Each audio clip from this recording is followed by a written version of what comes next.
In this video, I'm talking all about the difference between prime lenses and zoom lenses. So let's get right into it. Hey, what's up? It's Chris from Brooker Films, and yes, in today's video, we're talking all about prime lenses and zoom lenses. So first up, a prime lens. What is a prime lens? A prime lens is a camera lens for your camera with a fixed focal length. So the most common prime lens that you would typically see or hear about on YouTube is the Canon 50mm f1.8 lens. The focal length for this lens is 50mm, and you can get many different variations of prime lenses for your camera. So you can get super wide 12mm lenses, you can get 18, 24, 50, 85, or you could get prime lenses that go all the way up into the hundreds. And zoom lenses, exactly like the title implies, is a camera lens that gives you the ability to zoom through different focal lengths. So one of the camera lenses that I own is the Canon 24 to 105mm zoom lens. And I really love this lens because it's super convenient for me. I can be set to 24mm, I can push up into 50mm, or go all the way up to 105mm, and it only takes a second or two to switch between these different focal lengths. So if you're shooting something really run and gun and you've got no time to swap out different prime lenses, a zoom lens is definitely going to be the option for yourself because a zoom lens gives you the ability to swap focal lengths very quickly. So zoom lenses are a million times more convenient than a prime lens. So why would anybody choose to use a prime lens if a zoom lens is a million times easier to use? Well, that's because prime lenses have many benefits over zoom lenses.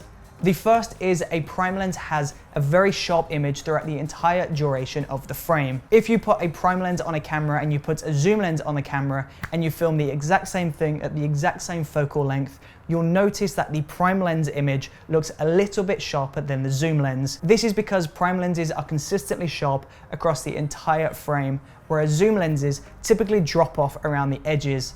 This means the edges of the frame might be a little bit soft, with only the middle part of the frame being in sharp detail. Another real added benefit to using prime lenses over zoom lenses is if you're in a beginner to intermediate range, then the prime lenses have a much lower and wider aperture. So my Canon 24 to 105mm zoom lens has a lowest aperture of f4, whereas my Canon 50mm prime lens has a lowest aperture of around f1.8. Now there's two real benefits to having a lower aperture, and this is why I would choose to use a prime lens if I have the time. Having a lower aperture enables you to let more light into the camera sensor. So if you're filming in a low light environment and you need extra light into the camera, if you pull your aperture down to around f1.8, you're going to have a lot more light within the scene versus a camera lens with an f4. So the first benefit is you get more light into the camera sensor, and the second benefit to having a prime lens with a low aperture is it gives you the ability to blur out the background. When you drop your aperture down to around f1.8,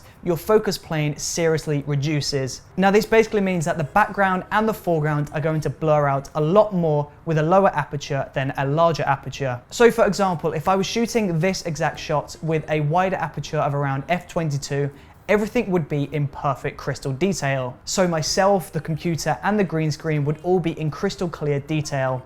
But if I pull my aperture down to around f1.8, then I would be in focus, but the computer and the green screen would be out of focus. And having a blurry background is a really desired and cinematic look. So a zoom lens gives you added convenience. You can punch between different focal lengths when you're out on the field, and this saves the need for swapping lenses. But a prime lens gives you the ability to drop to a lower aperture, and it gives you a sharper image overall. So basically, if you're shooting something like a music video where you've got the time to set up different lenses between shots, then I would always recommend using a prime lens. But if you're shooting something run and gun like a documentary or a behind the scenes video, then you want to go for a zoom lens because that's going to give you more convenience when you're out on the field. And there you go. If you haven't already, then please do not forget to subscribe. I upload a brand new video every single day for you. So if you want to learn some awesome filmmaking and photography tips and tricks, then make sure you subscribe to this channel to keep up to date with everything that I upload. Thank you for watching, and I will see you tomorrow.